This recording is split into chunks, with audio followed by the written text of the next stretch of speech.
Hello everyone, welcome to தினப்படி சமையல். இந்த மழை காலத்தில் சூடாக ஒரு மசாலா டீ குடித்தா எப்படி இருக்கும் நம்ம எல்லாருக்குமே தோணும். ஈவினிங் டைமில் பார்த்திங்கன்னா இந்த மழை மூடத்துக்கு ஏதோ ஒரு ஸ்நாக்ஸ் வச்சுட்டு பக்கத்தில் ஒரு சூடாக டீ குடிக்கணும்னு ஆசை எல்லாருக்குமே வரும். இந்த டீயில் பார்த்திங்கன்னா நம்ம போடுற ஸ்பைசஸ்னால் நமக்கு ஏற்படக்கூடிய தொண்டை கரகரப்பு, சளி, இரும்பல் இதிலேருந்தும் நம்மளை பாதுகாக்கும். வாங்க இதுக்கு தேவையான பொருட்கள் என்னன்னு பார்க்கலாம். ஒரு துண்டு இஞ்சி எடுத்துக்கோங்க, 4 ஏலக்காய், ஒரு பட்டை, ஒரே ஒரு கிராம்பு, 3 மிளகு.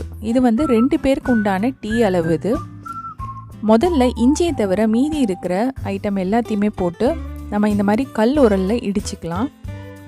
நீங்கள் சப்போஸ் இதை பொடியாக பண்ணி வச்சுக்கணுன்னு ஆசைப்பட்டீங்கன்னா இஞ்சிக்கு பதிலாக சுக்கு போட்டு மிக்சிலேயே நீங்கள் ஒரு பொடி பண்ணி எடுத்து வச்சுக்கலாம். இது எல்லாத்தையுமே இப்போ முதல்ல இது இடித்தாச்சு. இதுக்கப்புறமா இஞ்சி துண்டையும் போட்டு நம்ம நல்லா இடிச்சுப்போம். இப்போ மசாலா ரெடி. ஒரு பாத்திரத்தில் 1.5 கப் அளவுக்கு தண்ணி ஆட் பண்ணிக்கிறேன்.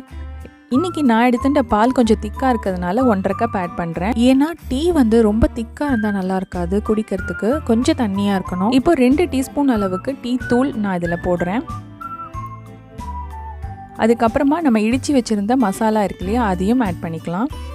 கிட்டத்தட்ட ஒரு 5 நிமிஷம் இது நல்லா கொதிக்கணுங்க.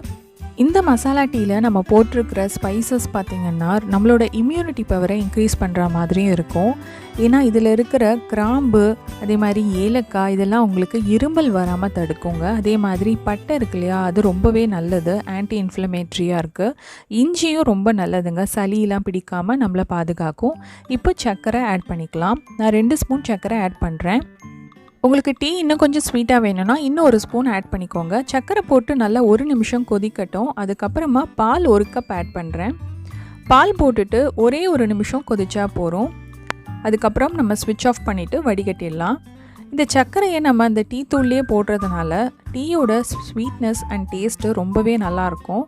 தனியாக போட்டு நம்ம ஆற்றுறதை விட இந்த மெத்தட் ரொம்பவே நல்லாயிருக்கும். இப்போ வடிகட்டியாச்சு, நம்ம சர்வ் பண்ண வேண்டியதுதான். இந்த ஈவினிங் மழை மோடத்தில் நல்ல ஒரு ஸ்நாக்ஸ் வச்சுட்டு இந்த டீயை சாப்பிட்டு பாருங்கள், ரொம்பவே நல்லாயிருக்கும். தொண்டைக்கும் சரி உங்களுக்கு ஒரு மாதிரி இதமான ஒரு ஃபீல் கொடுக்கும். கண்டிப்பாக இதை ட்ரை பண்ணிவிட்டு எப்படி இருக்குன்னு எனக்கு சொல்லுங்கள். தினப்படி சமையல் சேனல் பிடிச்சிருந்ததுன்னா லைக் பண்ணுங்கள், ஷேர் பண்ணுங்கள், சப்ஸ்கிரைப் பண்ண மறந்துடாதீங்க. இன்னொரு இன்ட்ரெஸ்டிங் ரெசிபியில் நான் உங்களெல்லாம் சந்திக்கிறேன். அது வரைக்கும் டேக் கேர், பாய்.